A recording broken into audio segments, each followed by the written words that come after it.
There are efforts underway to repeal the state's death penalty. That proposal is front and center once again at the state capitol. But there is a big difference this time around, because if it passes, our new governor is on board. News 8's chief political correspondent Mark Davis live in our Hartford newsroom tonight with the latest on this very big issue. Mark? That's right. Hi, Keith and Ann. Good evening, everyone, from the Hartford newsroom once again.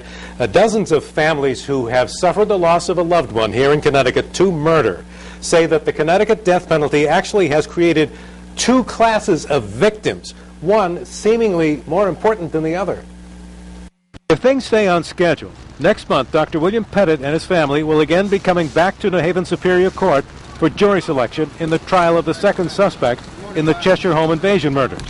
The trial of Joshua Komisarjevsky is expected to last at least as long as the one for Stephen Hayes. I can only say that I am so sorry that Dr. Pettit has to go through this. These are just some of the 76 family members of Connecticut homicide victims who have sent a letter to state lawmakers urging them to vote again to repeal the state's death penalty. The reality of the death penalty is that it drags out the legal process for decades. These survivors of homicides and the court system say that for Dr. Pettit and his family to endure the decades of legal maneuvers is cruel and unusual punishment, that it further victimizes the loved ones of murder victims. The year my son was killed, there were 112 homicides in Connecticut. That's 112 mothers.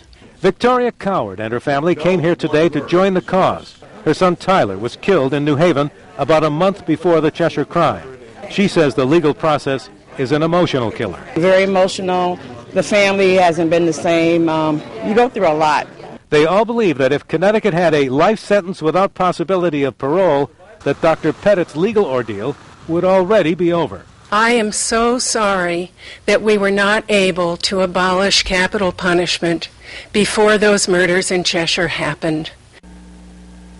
Representative Gary Holder Winfield of New Haven, who successfully brought up this repeal measure and got it passed through the whole General Assembly 2 years ago, only to see it vetoed by then-Governor Jody Rell, thinks it will pass again this year, but by a closer margin.